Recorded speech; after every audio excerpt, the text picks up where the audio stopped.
여러분 안녕하세요. 오늘 어제에 이어서 사사기 말씀 계속해서 나누겠습니다. 사사기 11장 37절로 40절까지입니다.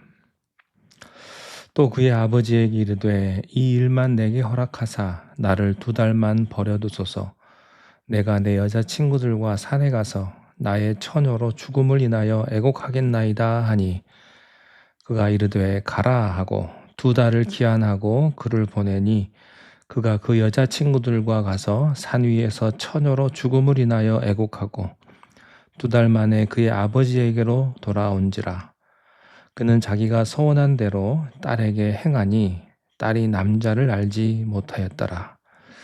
이것이 이스라엘의 관습이 되어 이스라엘의 딸들이 해마다 가서 길르앗 사람 입다의 딸을 위하여 나흘씩 애곡하더라. 아멘. 사사 입다는 하나님 앞에 서원을 했습니다. 그런데 그 서원의 결과로 자기의 딸을 하나님께 번제물로 바쳐야만 했습니다. 이것은 입다의 경솔하고 또 인간적인 서원이었습니다. 이 입다의 이 경솔한 서원의 심각한 문제는요, 그가 하나님의 성품을 제대로 알지 못했다는 겁니다. 의외로 많은 사람들이 믿음이 있는 것 같으면서도 하나님에 대해서 잘 모릅니다. 입다가 승리하고 돌아오는 자기를 처음 맞이하는 존재를 제물로 바치겠다고 했는데 입다가 설마 강아지가 자기를 처음 맞이할 거라고 생각하지는 않았을 겁니다. 분명히 자기 종 중에 하나였을 거예요.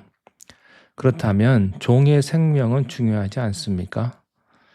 아무리 종이라고 해도 사람의 생명을 제물로 바치겠다는 것은 선을 넘은 거죠. 그건 하나님을 잘 모르는 겁니다. 왜냐하면 하나님은 인간을 창조하신 분이고 사람 한 사람 한 사람의 머리털까지도 세신 분이시며 우리를 사랑하시는 분이기 때문입니다. 그런 하나님이 어떻게 인신 제사를 받으시겠어요? 성경이 그런 적은 없습니다.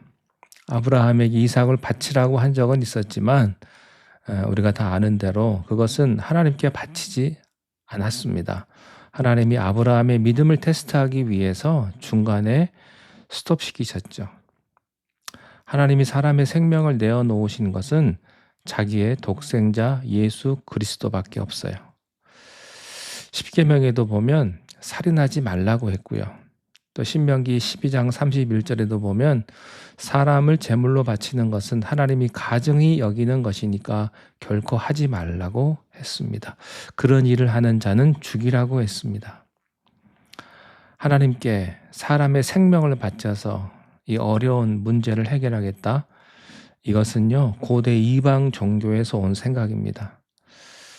그런데 이런 생각을 입다가 하게 된 것은 어린 시절에 이방 땅에서 성장하다 보니까 그 이방 종교들의 문화에 자기도 모르게 익숙해진 거예요. 너무 노출이 많이 되었어요. 그래서 입다 안에 분명히 하나님을 믿는 믿음은 있었지만 너무 그 성장 환경이 그러다 보니까 자기도 모르게 이방 종교, 이 세상적인 하나님과 조건부 거래를 하는 이 방식이 같이 공존하고 있었던 겁니다. 우리도 보면 그래요. 우리가 하나님을 믿는 믿음이 있죠. 그런데 우리가 워낙 세상에서 친구도 많이 사귀고 유튜브도 많이 보고 사회생활도 하기 때문에 세상에 너무 많이 노출되어 있다 보니까 세상적인 가치관이 우리 믿음과 함께 공존하고 있습니다. 그래서 이것이 항상 우리 안에서 내적인 싸움을 하다가 결정적인 순간에 툭 터져 나와요. 여러분 지금 성령의 감동으로 출정하는 장군이 갑자기 멈추고요. 자기가 돌아올 때 그 나오는 존재를 내가 승리의 제물로 바치겠다. 뜬금없이 서원하는 게 하나님 서원했는데 하나님도 놀랐을 거예요. 모든 게 이 성령의 흐름으로 가고 있는데 갑자기 경솔한 서원을 하는 모습에서 왜 그렇게 됐을까요? 왜냐하면 우리 안에 있는 세상적인 가치관이 그렇습니다. 평소에는 멀쩡하다가 인생이 너무 코너에 몰리고 현실적으로 너무 절박해지면요. 자기 자식 문제 걸리고 돈 문제 걸리면 그게 덜컥 튀어나가 버립니다. 입다처럼. 옛날에 어떤 인디언 할아버지가 자기 손주에게 얘기를 해줬습니다. 얘야, 네 안에 하얀 늑대, 착한 하얀 늑대와 나쁜 검은 늑대가 항상 싸우고 있단다. 손주가 물었습니다. 할아버지, 어떤 늑대가 이겨요? 할아버지가 대답합니다. 그거야, 네가 먹이를 많이 주는 쪽이 이기지. 우리 안에 성령의 새 사람과 세상의 옛 사람이 꿈틀거리는데 이게 우리가 무엇에 더 많은 시간과 정성을 쏟는가에 따라서 그 힘이 세져요. 우리가 아무리 하나님 잘 믿으려고 해도요. 주일날 하루만 예배드리고 다른 날에는 성경도 안 보고 말씀도 안 듣고 기도도 안 하고 그러면 우리가 주중에 당할 수가 없습니다. 물리적으로요. 우리가 세상 유튜브 매일 보다가 말씀 잠깐 보는 사람을 이런 사람이 세상을 어떻게 이기겠습니까? 입다처럼 중요한 순간에 세상적으로 탁 튀어나오는 것이죠. 너무나 불안하고 힘들고 어려우니까 세상적인 이방 종교 방법으로 서원해 버린 거예요. 이 입다의 얘기가 남의 얘기가 아닙니다. 교회 안에서 의외로 심각하게 서원에 대해서 오해하시는 분들이 많습니다. 신학교에도 보면요. 그 서원을 했기 때문에 부모님의 서원 때문에 신학교 오는 그런 분들도 있습니다. 근데 그분들 행복하지가 않아요. 그러면서 그분들은 말합니다. 아니 사무엘은 그 엄마 한나가 서원하지 않았습니까? 근데요 사무엘이 억지로 했다는 말은 없죠. 모든 서원이 잘못된 것은 아닙니다. 성경에도 보면 정말 중요한 순간에 한 서원들이 있는데 이 중요한 것은요. 겸손히 예배하는 예배자의 자세로 서원해야 된다는 거예요. 야곱의 경우에요. 자기 아들들이 성폭행당한 누이의 복수로 세겜의 남자들을 완전히 다 죽여버린 그런 대형 사고를 쳤죠. 복수한 것까진 좋았는데 그 덕분에 주변의 모든 이웃 부족들이 야곱의 집안을 몰살시키겠다고 달려드는 그런 위기의 순간이 되었어요. 그때 야곱이 온 가족을 데리고 베델로 도망가면서 자기 속에 더덕더덕 붙어있던 이방신들의 그 귀걸이, 옷걸이 다 불에 던지면서 하나님께 회개합니다. 하나님 우리가 잘못했습니다. 우리가 풍요에 취해서 우상 숭배했습니다. 하나님과의 첫사랑 잊어버렸습니다. 11조도 하지 않았습니다. 그렇게 뼈저리게 회개하면서 하나님과의 첫사랑을 회복합니다. 겸손히 회개하는 하나님이 그렇게 하나님께서 기뻐하시는 그런 소원을 하니까 하나님이 야곱을 다시 믿음의 조상으로 세워주시잖아요. 소원이란 인생에서 정말 절대절명의 위기에 그런 위기를 만났을 때 하나님의 특별한 도우심을 받기 위해서 하는 약속입니다. 그러므로 평생에 몇 번 해서는 안 되죠. 어떤 분은 1년에도 몇 번씩 하시는 분이 계시는데요. 여러분 이것은요 정말로 남발해서는 안 되는 거예요. 야곱처럼 정말로 통렬히 자복하는 겸손히 회개하는 예배자의 그런 마음으로 우리가 가야 되는 것입니다. 특히 자기가 갚을 수 있는 내용을 가지고 서원해야 합니다. 입다는 자기가 갚을 수 없는 자기 소관도 아닌 남의 생명을 가지고 서원을 했어요. 자기 딸의 생명이 자기의 생명도 그 자식의 생명도요. 부모의 것이 아닙니다. 하나님의 거지요. 여러분 자신의 생명은요 자기 게 아닙니다. 하나님의 거지요. 그러니까 내 눈에 흙이 들어가긴 전에는 이런 말 하지 마십시오. 여러분의 눈에 흙은요 하나님이 넣을 것이지 자기가 넣는 게 아니에요. 왜 자기 것도 아닌 생명을 가지고 서원을 합니까? 자기 자식의 생명도 또 종의 생명도 자기 게 아닙니다. 그건 창조주 하나님의 소관입니다. 이런 식으로 비장한 내용을 가지고 서원을 하는 사람은요 하나님이 빨리 응답할 거라는 기대를 하는데 그건 하나님을 협박하는 겁니다. 하나님은 그런 맹목적인 광신을 원치 않으세요. 그분은 우리의 모든 형편을 아십니다. 정말로 우리의 소원이 필요하다면 하나님은 우리의 통렬한 회개의 눈물을 보실 거예요. 그리고 우리가 이행할 수 있는 걸 가지고 진심과 정성을 담아서 하면 되는 거죠. 그러면 하나님이 응답하실 거예요. 하나님의 일을 하는 것 이상으로 중요한 것은 하나님이 기뻐하는 방법으로 하는 것입니다. 입다가 성령의 감동을 받았다면 그냥 그 믿음으로 전쟁에 나가서 싸우면 되는데 그 사이에다가 서원을 끼워 넣을 일이 아니었다는 거죠. 그래서 상황이 더 힘들어졌어요. 일은 이루었는데 영적인 기쁨이 사라졌습니다. 하나님의 성품을 오해한 잘못된 서원 때문이었어요. 저는 역사에 가정은 없다고 하지만 이 사건이 이렇게 끝까지 비극으로 끝나지 않을 수도 있지 않았는가 하는 생각을 해봅니다. 만약에 입다가 은혜의 하나님을 알았다면, 그 하나님을 붙들었다면 이 대형 사고가 터졌을 때도 아마 반전이 있지 않았을까 생각해요. 제 개인적인 의견이지만 입다가요 서원을 했어요. 근데 뒤늦게라도 자기의 경솔한 서원을 하나님 앞에 회개하면서 나갔더라면 하나님께서 그래도 한 말이니까 지켜, 그러진 않았을 거예요. 딸을 인신제사로 바치는 그런 비극은 막아주셨을 것 같습니다. 그런데 입다는 끝까지 그 상황에서 하나님께 나가서 기도하지 않았습니다. 왜 자신의 딸의 생명에 걸린 그 중요한 상황에서 하나님 앞에 엎드려 기도하지 않았는가? 그게 의문이에요. 입다의 딸이 죽기 전에 2달 동안 친구들과 보내고 올 시간을 달라고 했죠. 그 2달 동안 입다는 도대체 뭘 했을까? 아마 피눈물 난 하루하루를 보냈겠죠. 그런데요, 입다가 괴로워할 게 아니라 하나님 앞에 가서 회개했어야 됐습니다. 아마 그렇게 자기의 경솔함을 회개하며 기도했다라면 하나님께서 이 일을 반드시 막아주셨을 것이라고 믿습니다. 그런데 입다는 2달 동안 은혜의 하나님 앞에 가서 기도하지 않았어요. 그저 자기의 마음속으로 미리 정해놓은 그 서원의 엄중함만을 생각을 했습니다. 하나님은 무서운 분이셔. 하나님 약속은 지켜야 돼. 그래서 자기 스스로를 자기가 만들어 놓은 그런 용서하지 않는 율법의 그 하나님의 프레임에 꽉 닫아놓고 괴로워한 거죠. 그는 끝까지 은혜의 하나님이 아닌 율법의 하나님만을 생각했어요.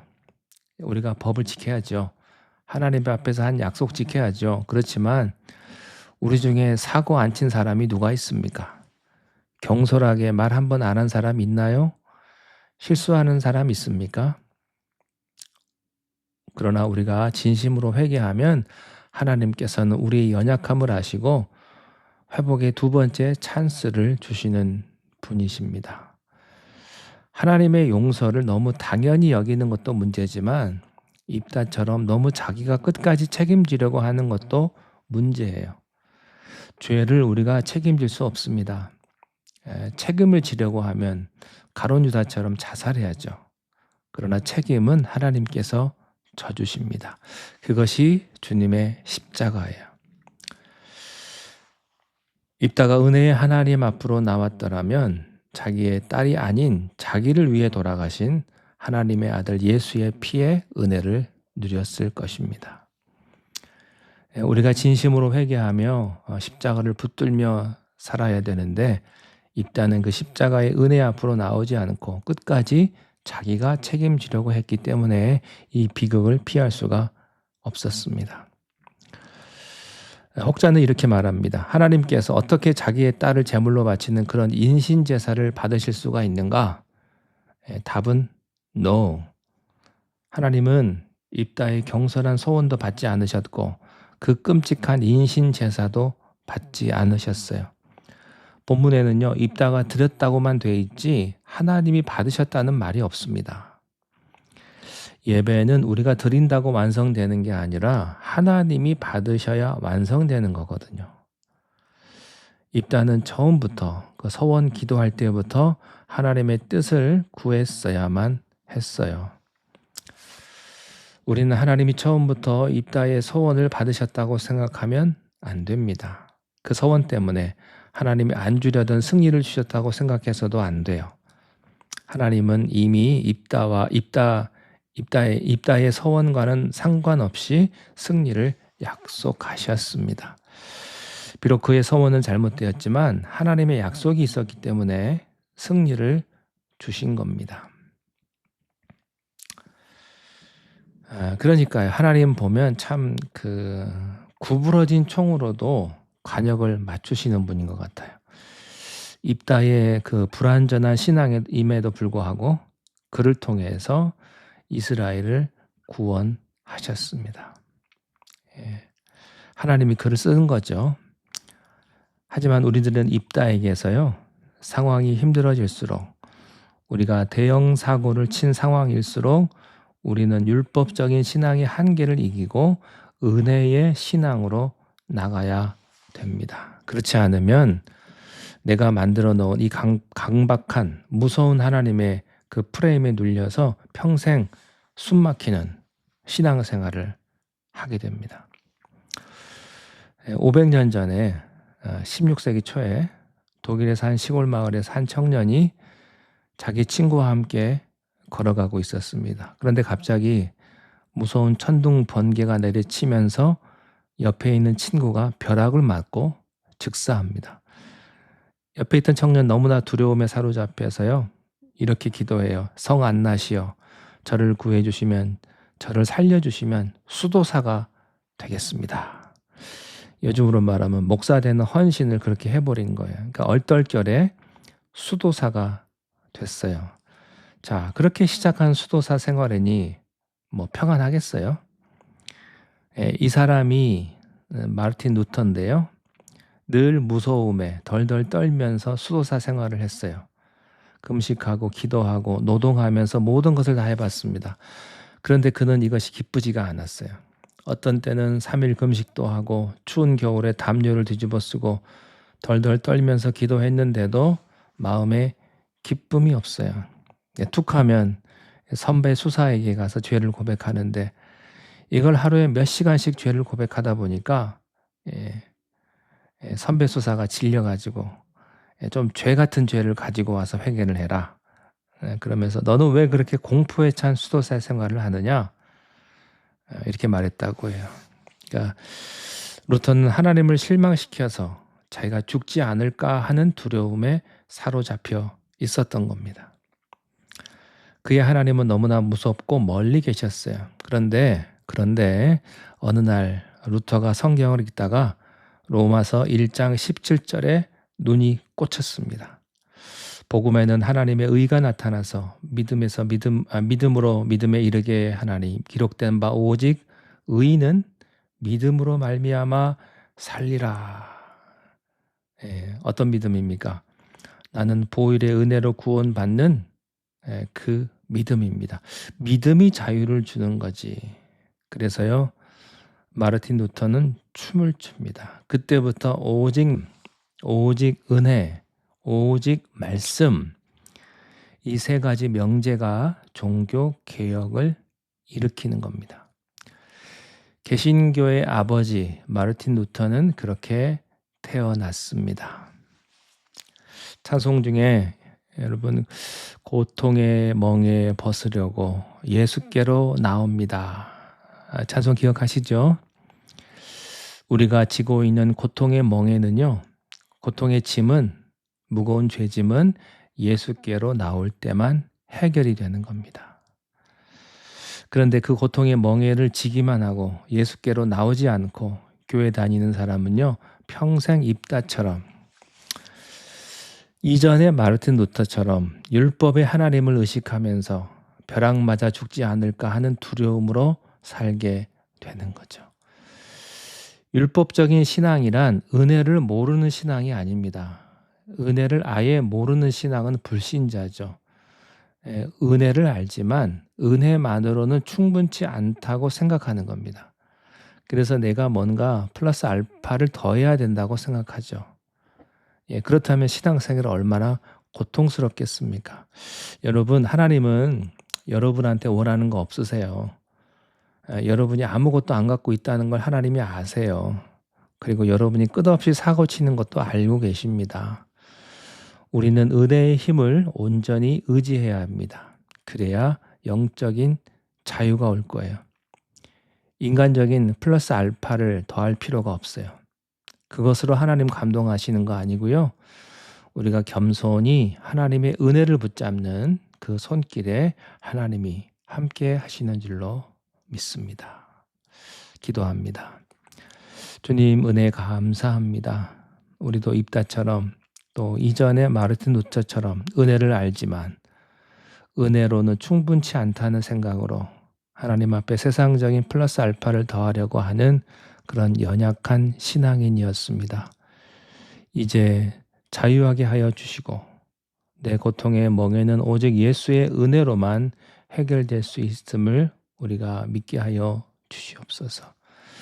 우리가 입다처럼 잘못하고 또 사고치지만 하나님의 은혜 앞에서 은혜 앞에 나와서 해결할 수 있도록 우리를 붙들어 주옵소서. 주님의 은혜로 우리를 붙잡아 주시옵소서.